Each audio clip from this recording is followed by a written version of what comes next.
So after the last Final Fantasy XII banner with Vaughn and Penelo, we got Kuja and Garland from Final Fantasy IX. And now we're back. You stay confusing, Final Fantasy.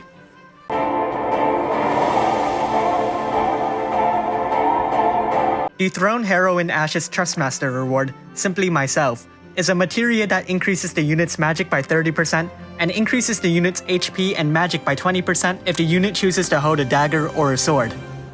But wait, to sweeten the deal, it'll further boost the unit's HP and magic by another 20% if you give them that other weapon as well. Now, naive players might think, wow, that's a huge boost, and some smug players might think, but there aren't any good magic damage dealers that use both a dagger and a sword anyways. But any experienced player that makes review videos for every relevant unit will know that practically every powerful mage can hold a dagger. Furthermore, there are several powerful magic damage dealers that can hold both a dagger and a sword as of this video's release.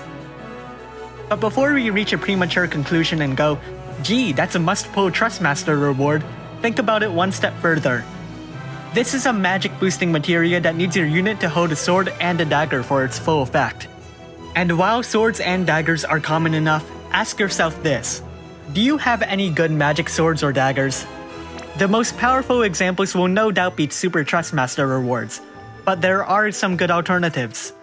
Never Ending Hope is in the unit of choice pool, and his Trustmaster reward is a decent magic dagger.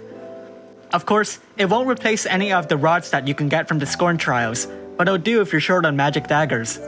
If you're looking for a sword, then Exvius Trustmaster reward will give you a decent boost.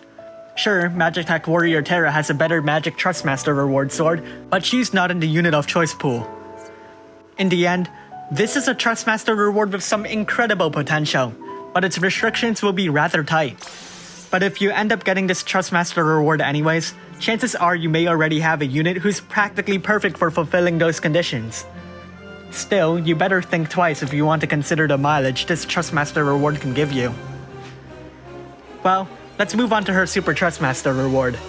Sword of Kings provides an excellent amount of attack and magic, making it fit for other hybrid damage dealers. Not only that, it enables two different abilities. One's a passive 25% magic mitigation buff, and the other's an interesting active ability that breaks the enemy's magic by 75% and also nullifies a spell. Is it Super Trustmaster reward Moogle worthy? That really depends on the units and equipment roster that you have. After all, it's not a one-size-fits-all sword to begin with. Let's talk about her active abilities. She's a mage that can chain with both Chaos Wave Awakened and Bolting Strike.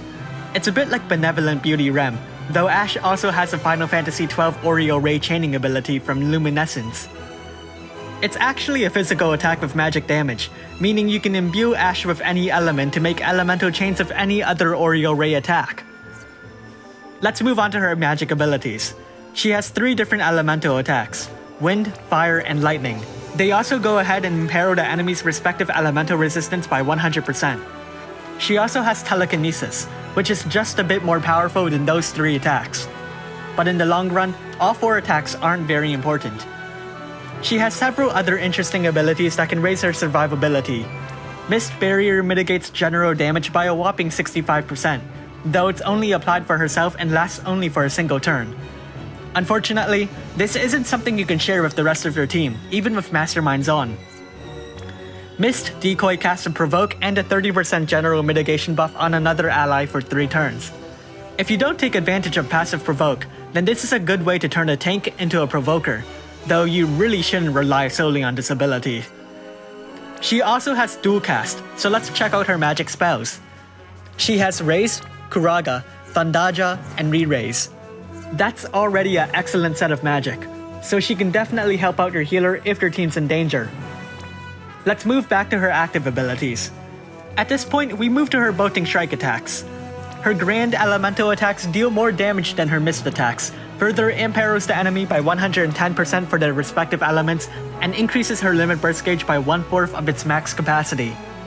Her Magna Elemental attacks boost Ashe's magic by 200%, deals even more damage than her Grand Elemental attacks, and also fills up her limit burst gauge by the same amount. It doesn't come with an imperil though. Finally, Dusk Shard mitigates magic damage by a ridiculous 90%. but it's balanced by the fact that it's only applied to her and lasts for a single turn. It also nullifies the next magic spell, so that's pretty interesting. With that, we'll address her cooldown abilities. Thunder Echo Plus is a lightning bolting strike attack that increases the damage modifiers of her stronger lightning magic abilities.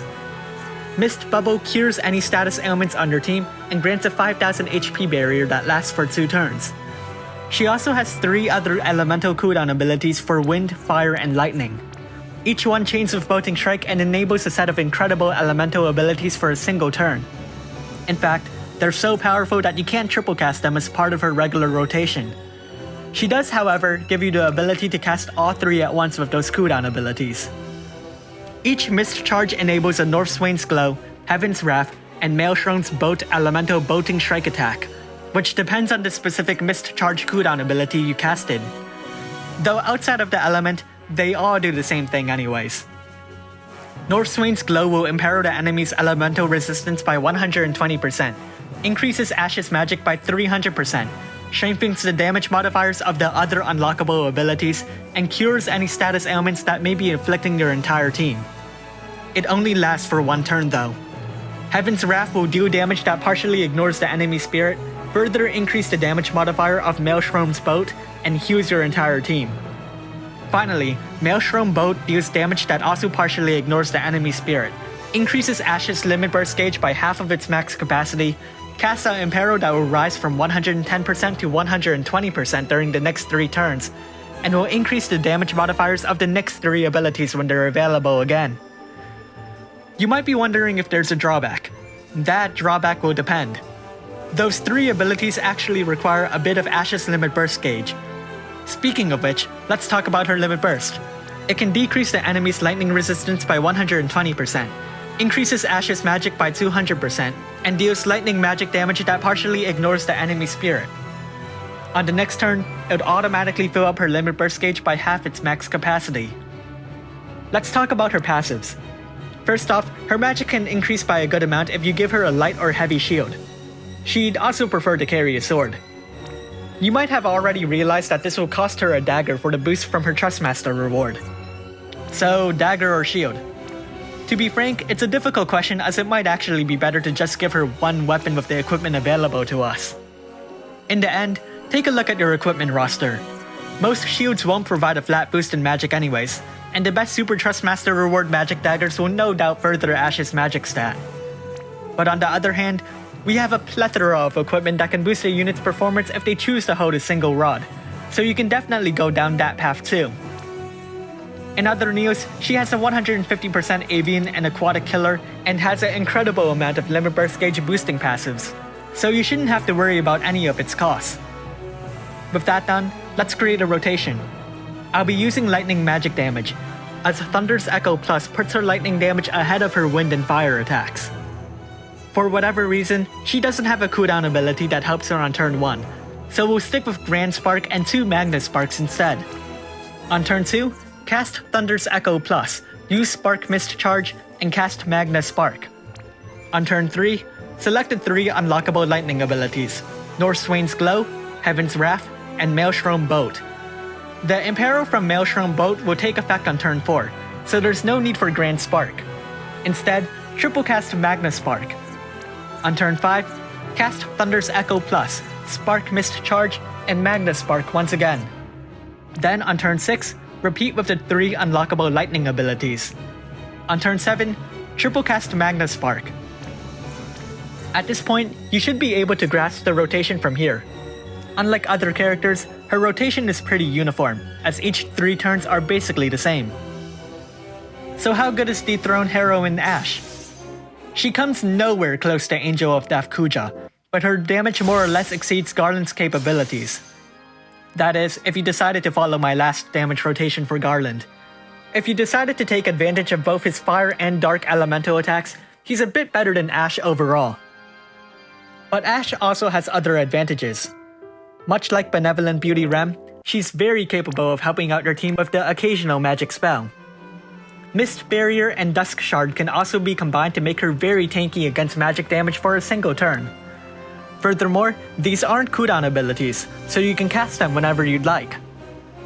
Now, you might be thinking that there isn't any point to this, as it basically decreases the amount of damage she deals. But think about it this way. Your units aren't doing anything if they're dead. Thanks for watching, and if you like this video, leave a like and subscribe. Comment below if you plan to get Dethroned Heroine Ashe, or tell me if you plan to save for something else.